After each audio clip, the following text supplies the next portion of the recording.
Really excited to be talking to Anushay today about the current state of maternal health and mortality within the US specifically. What experiences inspired you to write The Pain Gap, and why do you feel that it was so important to write this book? It's such a parallel, full circle story. So I grew up in Dhaka, Bangladesh, in the 80s. Well, I was born in the 80s. But anyhow, I grew up there. I was born and raised there. And back then, we used to have one of the highest maternal mortality rates in the world. And America played such an active role. The US State Department programs. I mean, I remember these things so vividly. And not only introducing, the concept of public health to Bangladesh, but along with their, the State Department, most Americans don't know this, but the State Department has a lot of programs abroad, democracy, water sanitation, family planning, what have you. It's a really important arm of our foreign policy. So I kind of saw America play this huge role in slashing Bangladesh's maternal mortality rates. And now Bangladesh is considered like a development star.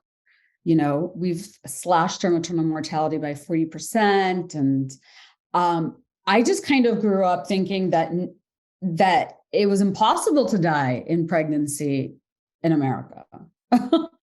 And then I came to America, I was a student at UVA and, eventually I started working, I graduated. And when I got pregnant and I was at one of the best hospitals in Washington, D.C., where I live, I almost died giving birth in America. And even while I was dying, I always say this about my story because, talk about denial, not even denial, just like not being able to comprehend like where you are. But I kept telling myself that I was in America and there's like no way that I was going to be dying in childbirth in America. But my experience opened my eyes to the fact that there is this maternal mortality crisis. And, my story happened in 2011 and I was a feminist policy analyst. I was lobbying on Capitol Hill for global health legislation for all these poor brown countries. And I had no idea about what was happening in America. So initially, I wanted the book to be all about America's maternal health crisis. And of course, as anyone will tell you, once you start writing a book, it will change direction. Thank you for sharing that super vulnerable story or inspiration as to why you wanted to write The Pain Gap. You talk about yourself becoming a maternal mortality statistic. In your book, you say that if something is bad for a woman, it's worse for women of color and the worst for Black women. Can you explain what you mean by that and share some examples? Yes, that is a great question because, I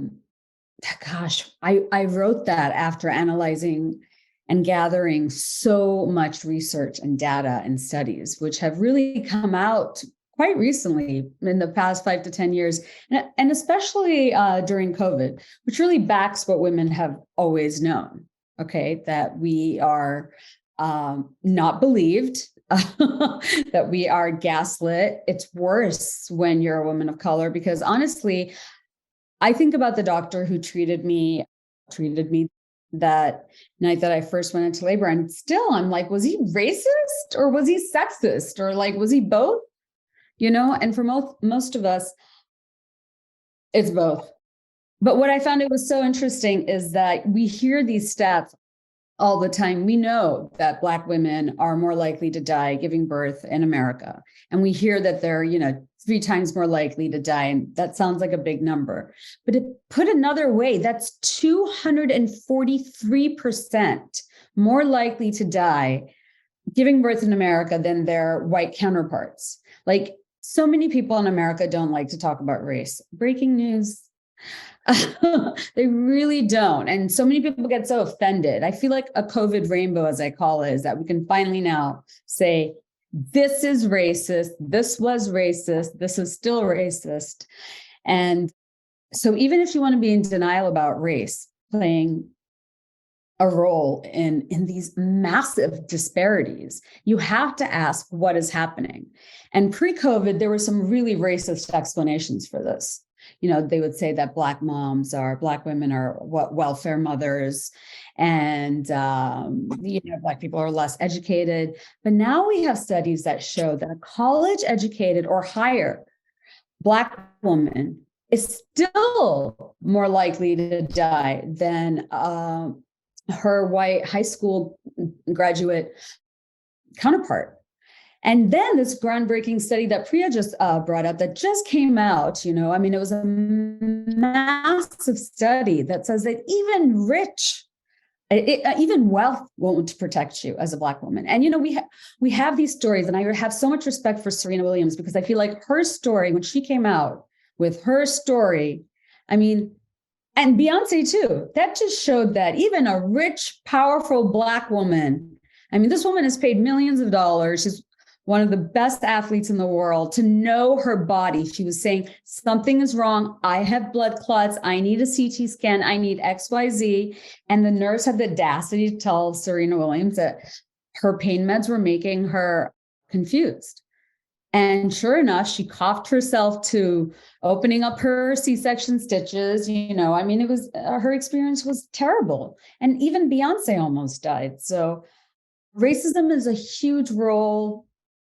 And it's always, it's the reason I say that if something is bad for white women, it's bad for women of color, but it's the worst for Black women, is that because the statistics, the numbers between Black people and white people are always the starkest.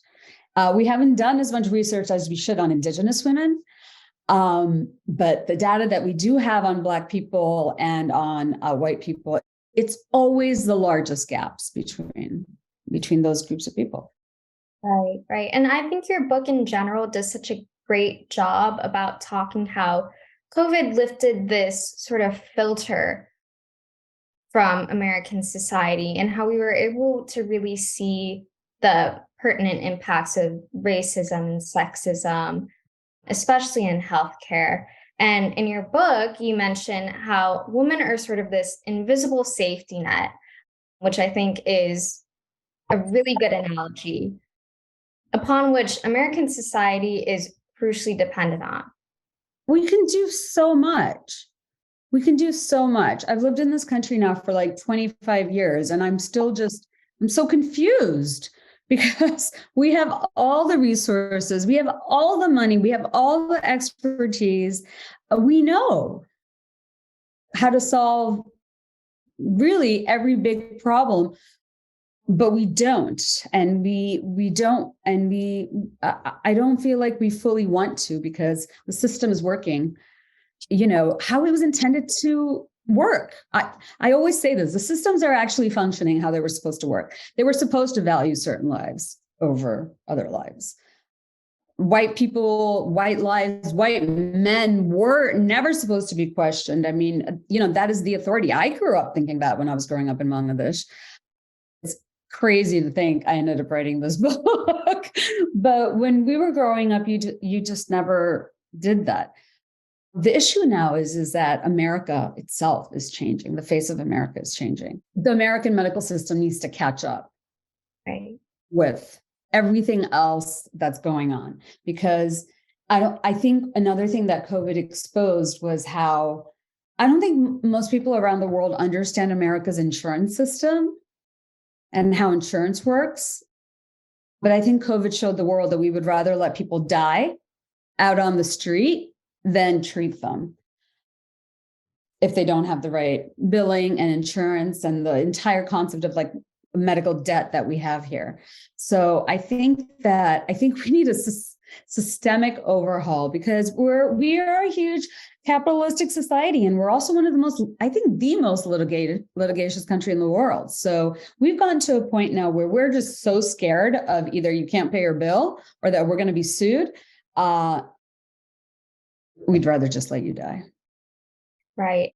And you mentioned this idea of hospital systems being modeled out of, off of the traditional capitalistic American business. how it's very much concerned about producing a certain number of outputs. And so I feel like there's a budding conversation about um, the practice of at home births with midwives and doulas. And I think that there's a lot of misconception amongst the public about at home birthing practices. How do you think that we educate the public about its proven safety that you mentioned in the book? And how do you think that we can go about developing this model of care for minority women, and especially those without insurance coverage and those who might be deemed high risk for high risk Yeah. pregnancies? I think about this so much because I was born and raised in Bangladesh and we still have so many problems, okay? But I have never seen a country where we isolate a new mom the way we isolate new moms in America. Like in Bangladesh, like in South Asia, like everyone just gathers around you, even the poorest people, gather around the mother. We have a whole belief of 40 days of rest. And here we're kind of just like, good luck and see ya. And I spent like $500 on your on your baby shower.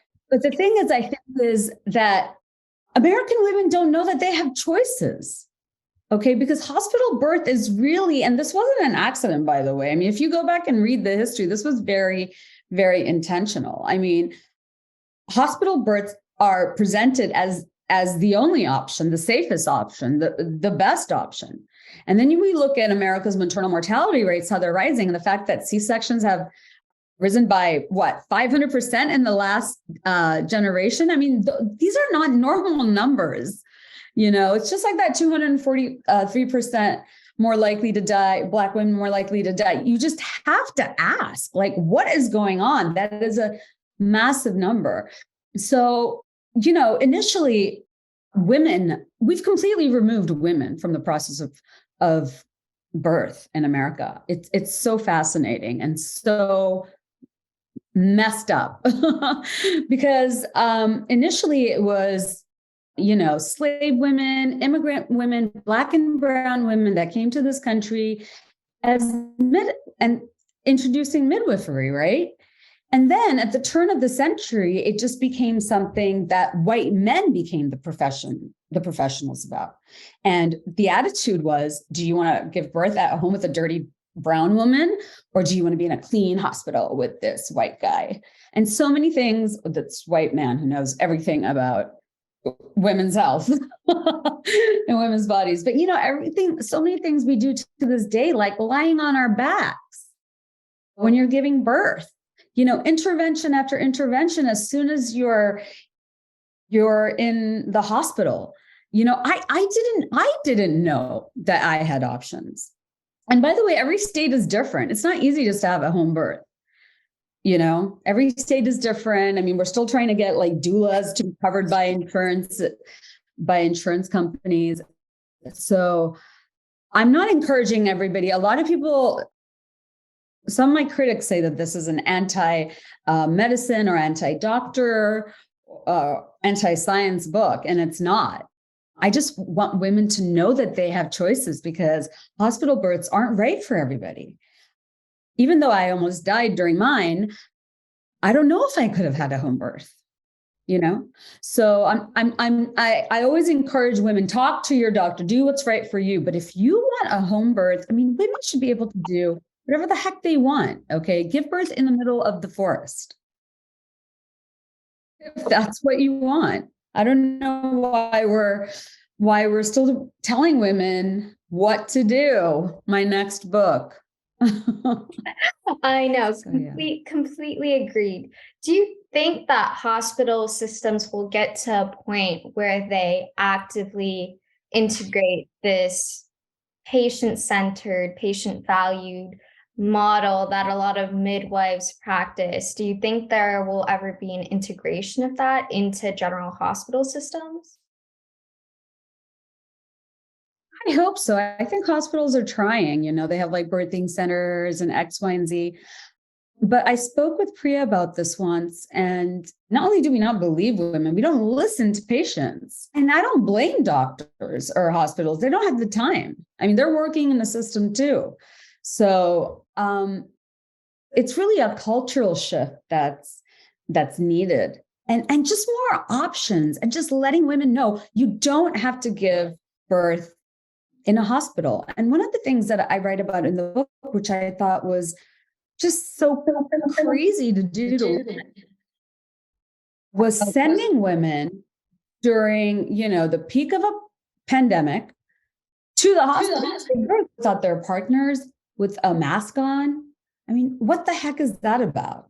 Can we be more traumatic? It's like, oh, and we knew early on that COVID was more dangerous in pregnancy, more deathly in pregnancy, more likely that the woman would die. So we're going to send her alone with a mask on to give birth in an isolated room in ground zero. I mean, I think that's insane that we did that. And we just did that 2 years ago or 3 years ago. So yeah, I think we need more options other than hospital births, and we need to let women do whatever they want to do and let them give birth however they want to give birth. Agreed. And we've talked about this cultural shift that you say needs to happen in medical systems, in the healthcare world in general. But can you talk about some of the policy changes that are kind of on the cusp of this maternal health movement and improving maternal health outcomes in the US? What are some policies that are going to be reshaping maternal health as we see it? There are so many. I started out my career lobbying on Capitol Hill. So I really believe, and I love, and most Americans don't get it, how accessible their democracy is. It's very unique to America. Like lobbying and being able to, make an appointment with your lawmaker and go and see him and talk about your concerns. Like that doesn't happen everywhere else. That is really something incredible that we need to take more advantage of, because cultural change, one of my early mentors taught me this, starts in the States with political change. Get behind a legislation, get behind a bill. And I was really disheartened to see, because I just love Joe Biden, how the Build Back Better. I need a therapy session. That entire initiative just fell apart because it had amazing things for maternal health. But now it's a new year and we still have some hope, especially, this week. The FY20, the fiscal year 2023 omnibus, appropriation bills offers states to give 12 months, provide 12 months of Medicaid coverage. And that is something that is so simple, but so important, because 20% of maternal suicides happen in the postpartum period. So many of these things that we see, and you'll read that it's a needless death and these are preventable deaths. And, she was someone's mother or a woman and she was someone's sister. And I always want to say, well, she was someone, she was a person. So these numbers, you have to think of them as real women. And I mean, there's so much to consider within Black maternal health. And the Black maternal, the Momnibus includes 12 pieces of legislation. Like, we're there, guys. We're there. But you know what? Another sad thing is that what you see play out on Capitol Hill and what you see out play on the floor of the Congress tells you a lot too, right? Tells you about what people think is important, or, I mean, I always say that America's maternal health crisis is essentially a Black maternal health crisis. I wonder how much faster we would act if it was a bunch, more blonde women and babies dying. I mean, I don't know if that's controversial to say, but I really, really wonder, because I think that's why it's so dismissive, because people don't believe. I mean, people ask me, even after I wrote this book, I wrote a book, and people will be like, do you ever think that was a one-off? Do you ever think maybe you just got a bad doctor? And I mean, it's the same thing with police brutality, right? Maybe it's just one bad apple. But you can never look at things like that, because you have to step back and look at the numbers. When you step back and look at the numbers and you see the pattern that arises, I mean, that's your evidence right there. So I'm also disappointed in Capitol Hill, but if shocker. But if more women show up, I mean, there are lobbies. I mean, the gun lobby, they're there every day. They're there every day. They are so organized, anti-abortion, you know, I don't want to call them pro-life lobby, the anti-abortion, anti-choice lobby, they're there every day. So we really have to, you know, we have a lot of power, and I'm actually very optimistic about the entire issue. I know people think I'm like, oh, doom and gloom, but I'm actually very optimistic, because it's not cancer, it's not AIDS. We know how to save women's lives. I mean, it's 2023. Pregnancy has always been dangerous. Giving birth has always been dangerous, but we have all the resources now. We know when to intervene. And one last thing I want to say is that, because people always say that I zero in always on maternal health, and it's because I almost died giving birth. And no, it's not that. Maternal maternal mortality numbers tell us a lot. They tell us, yes, of course, the number of women dying in childbirth, but they also tell us how well a country's healthcare system is functioning, how well women's overall position is in a society. Because if we're allowing women to give birth in America in 2023, the richest democracy on earth, then there are bigger issues underneath those numbers. Completely agreed. Yes. As a public health major, I've studied all about the indicators of maternal mortality. So it has huge meaning that lies beyond just the surface of women's health. It indicates a broader indicator for the health of an entire nation. But we've talked about all of these statistics, and like you mentioned, Anushay, we have to remember that these statistics are real people. And your book includes really powerful stories of women enduring medical gaslighting. I was wondering if you could explain what this is and what this looks like in real life. First of all, women are so amazing, just like hallelujah. But when I started writing the book, I started by speaking with women. And that's where I started my research. And every woman has a story, or every woman knows, she's like, you have to talk to this friend, you have to talk to this doctor. And it's so funny. It's not funny. It's so infuriating. You have to laugh that almost every woman I spoke with, and I interviewed about 100 women, a little over 100 women, every woman was told that she was either depressed, imagining it, it was all in her head, she was being hysterical. I actually wanted to call the book Hysterical, because every woman has been called that their lifetime to this day. So I actually wanted to call the book Hysterical. And in every case, the woman was not imagining it. The woman was always right. And you know what I always say, and even in my interviews, women, we put up with, we hold our pain, you know, for so long. Like, I feel like by the time we go to the doctor or the emergency room, we've already been in pain, or we've already known something's wrong, you know, for weeks or months. And then to go there and people think that you're making it up. I mean, there's a pain gap, but during the course of writing this book, I discovered, you know, the credibility gap. I mean, women have no credibilities about their bodies. We're not believed about our bodies, period. If we are raped, if we are sexually harassed, And then it's so strange with pain because we're biblically expected to have this really high threshold for pain. But then people don't believe us when we tell us we're in a lot of pain. And what happened to me, and I think about my doctor every day, think about this guy every day. And after I was in labor for 33 hours, my epidural, they thought that it was inserted, but it had fallen out. They didn't, I kept asking for more because I was like, something is wrong. I'm feeling everything. The pain is, the pain was excruciating. And they were like, well, you're over the legal limit and blah, blah. And I was like, something's wrong. And I was so calm.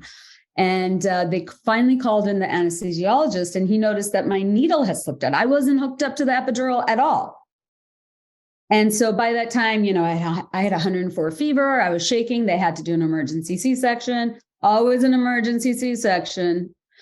And the doctor, who I had never met before, he didn't believe me. He wanted me to get off the stretcher onto the operating table on my own. And like at this point, I've been in labor for 33 hours. I have a baby stuck between my legs. I have a fever.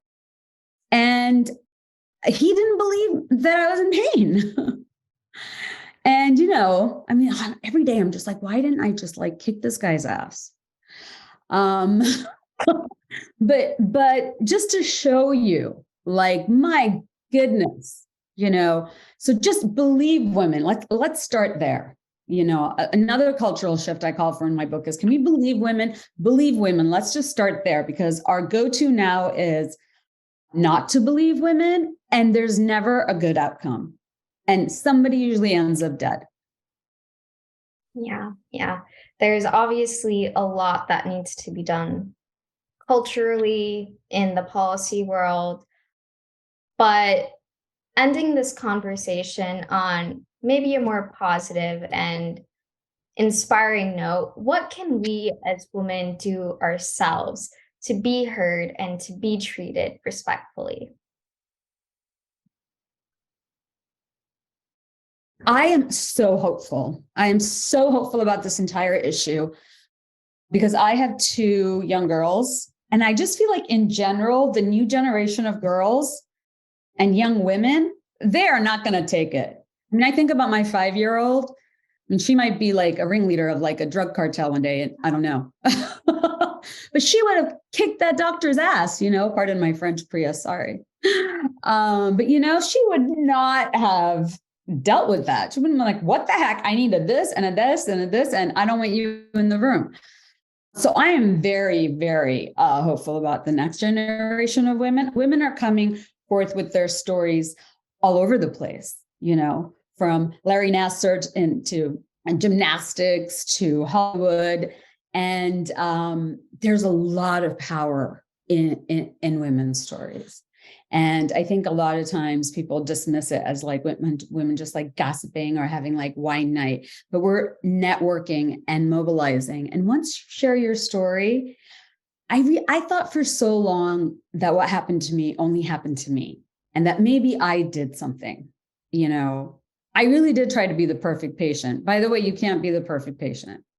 I tried to be the perfect patient, perfect pregnant woman. And I mean, you can't. So you really have to, I feel like the new generation is changing. Women are telling their stories. And when you do tell your stories, you realize you're not alone.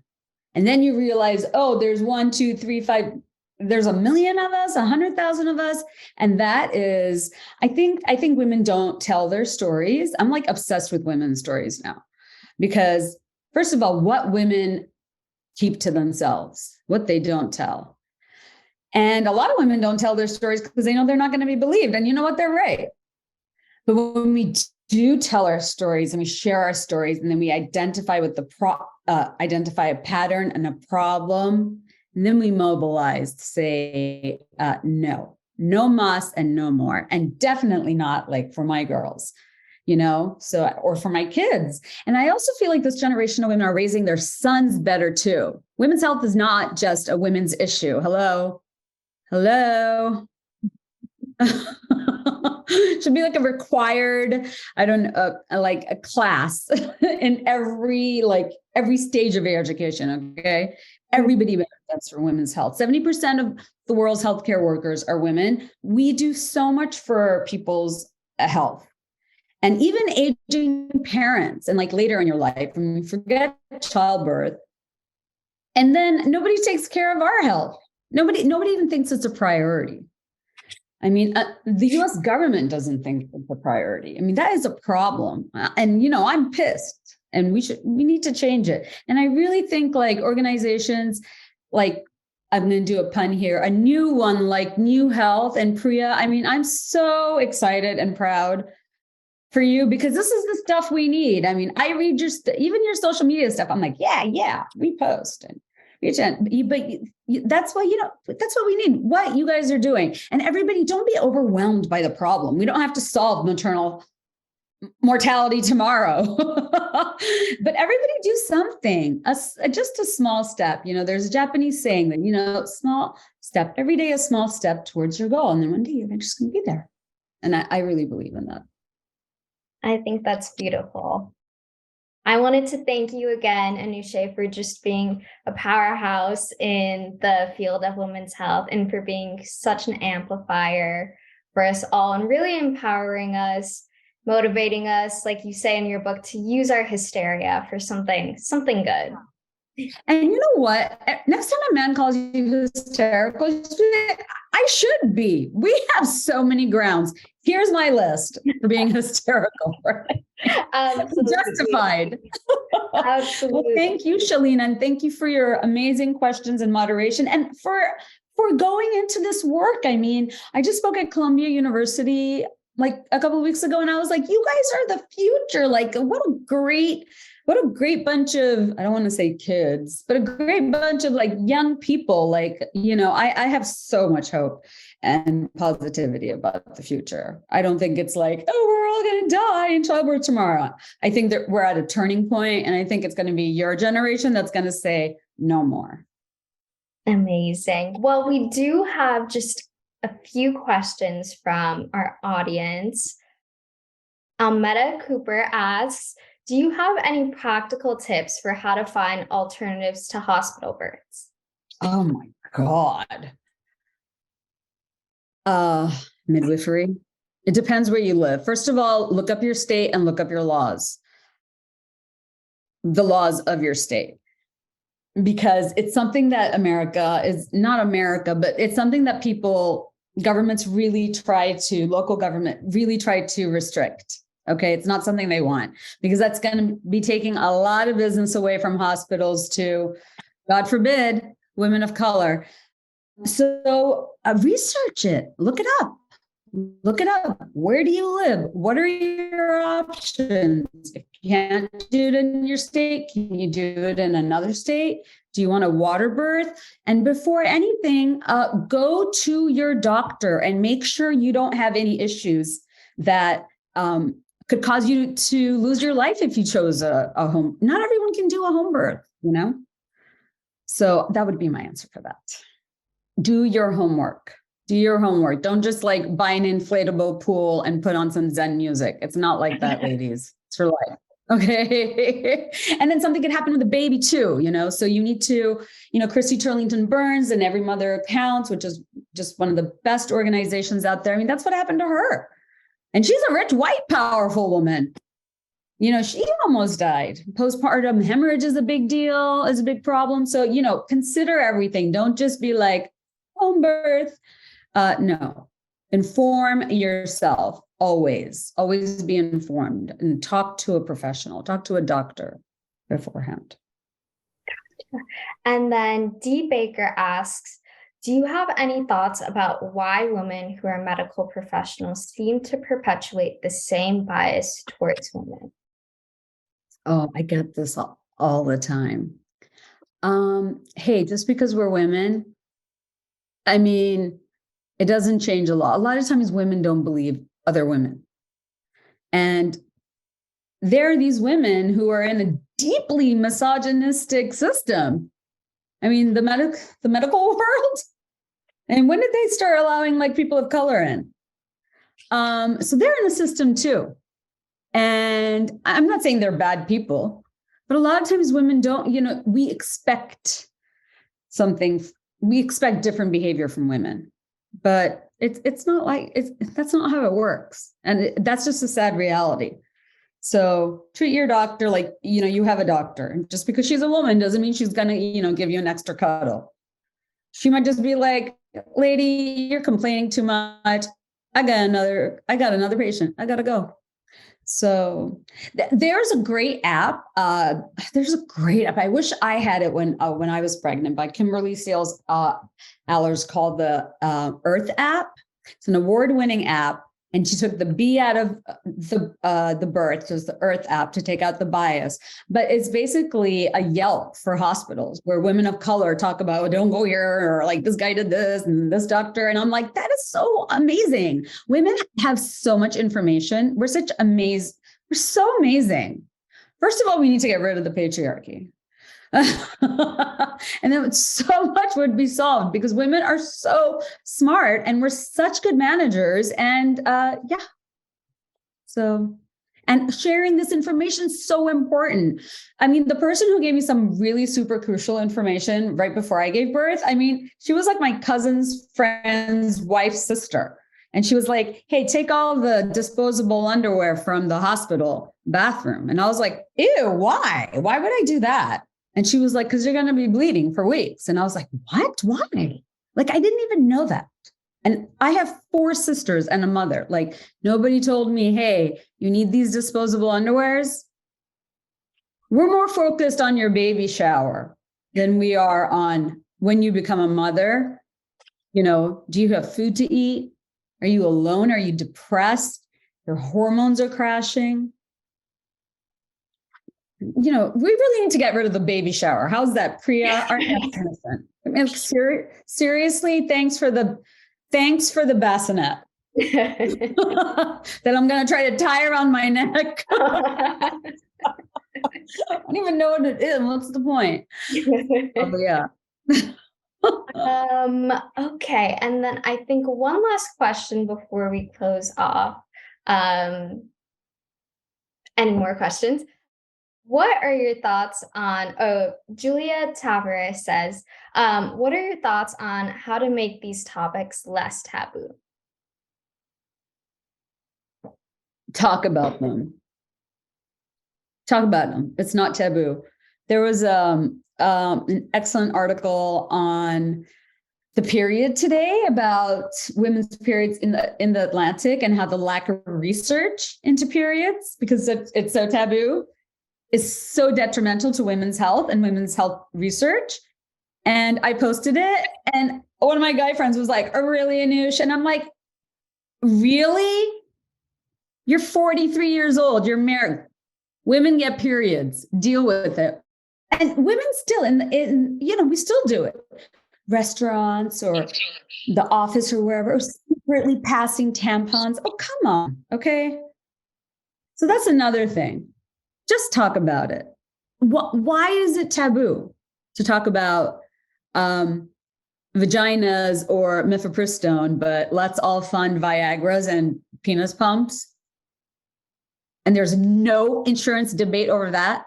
But like, the government will shut down over insurance covering birth control or abortion. I don't want to pay for penis pumps. No. What? Okay, well, that's it, I think, for the conversation. I'm going to hand it back over to Priya. And thank you again, Anushay. Thank you so much, Lena.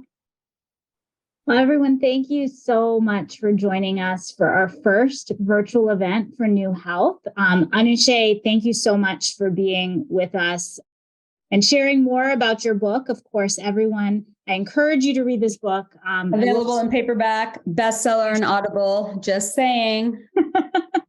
I really encourage you to read it. I read it shortly after it came out, and it really changed how I think about women's health, and really was one of the catalysts to getting to the point where I started New Health. So Anushay, thank you for everything that you have contributed sort of to the world and to my thinking around women's health. Shalina, thank you so much for moderating an excellent panel and doing all the behind the scenes work to make this event happen.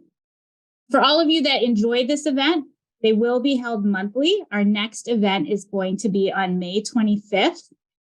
Please save the date. At that time, I will be discussing the book, At Least You Have Your Health by Maddie Sinha. Maddie is a physician herself. She wrote this book about an OBGYN who navigates some really crazy things. But one theme that goes through the book is that women don't really know what is happening in their bodies. So we will have a fireside chat with the author of that book, followed by a panel with 4 women's health clinical experts who will be there to talk about what we should know about our bodies and what are some of the myths that we've bought into as women because of the way society looks at things, the taboos that we have already. And we will have an opportunity for you to ask all of those medical experts any questions that you have. So we hope to see you then. Registration will be opening soon, and we'll share it on New Health social media, as well as, since you've now come to one event, we will send it to you by email as well. So thank you again for joining us. Please follow New Health on Instagram, Twitter, or LinkedIn if you have not already. I appreciate all of you for making the time for this important conversation, and we hope to see you next time. Have a great night. Thank you.